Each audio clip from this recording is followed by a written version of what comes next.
నల్లవ భాస్కర్ గారు కుటుంబ ప్రతిపాదకులు వారు కూడా వచ్చి ఉన్నారు.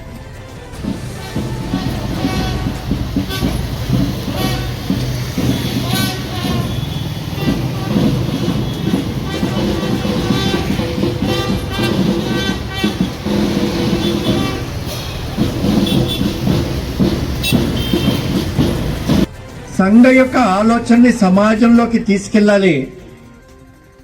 ప్రతి హిందువు నేను హిందువుని అని చెప్పేసి గర్వంగా చెప్పుకునేటువంటి స్థితికి రావాలి. సంఘ శాఖ యొక్క పరిచయం జరగాలి. మరి చీరాల వాళ్ళకు కూడా ఒక 20 సంవత్సరాల తర్వాత రకరకాల కార్యక్రమాలు చేస్తున్నప్పటికీ పథ సంచలనం చేసి ఈ విధంగా ఇవాళ చేసినట్టుగా ఒక 20 సంవత్సరాలైంది. శతాబ్ది సందర్భంగా కాస్త ఉత్సాహం వచ్చేసి మంచి సంఖ్యలో మనం చేసుకున్నాం. ఇవాళ ఇలాంటి పథ సంచలనం మన ఆంధ్రప్రదేశ్ లో సుమారుగా 270 స్థలాల్లో జరగబోతున్నది.